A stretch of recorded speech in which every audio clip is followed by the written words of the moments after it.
L'Ukraine ne déposera pas les armes, c'est ce qu'a affirmé Irina Vereshchuk dans la nuit de dimanche à lundi. La vice-première ministre ukrainienne a ainsi rejeté l'ultimatum posé par Moscou. Dimanche, le ministre russe de la Défense a appelé l'Ukraine à déposer les armes, exigeant une réponse écrite avant 5 heures du matin ce lundi. Une offre au nom de la sauvegarde des habitants de Marioupol et des infrastructures de la ville selon le Kremlin. Mais l'Ukraine est catégorique, elle ne quittera pas la ville assiégée de Marioupol.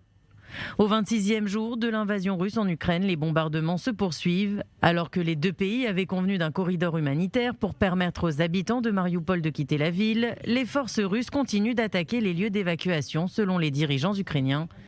À Kiev aussi, une frappe de l'armée russe sur un centre commercial de la capitale a fait plusieurs morts dimanche soir. Une énorme déflagration a secoué la ville lors de l'attaque et des incendies étaient visibles dans les décombres du centre commercial Rétroville.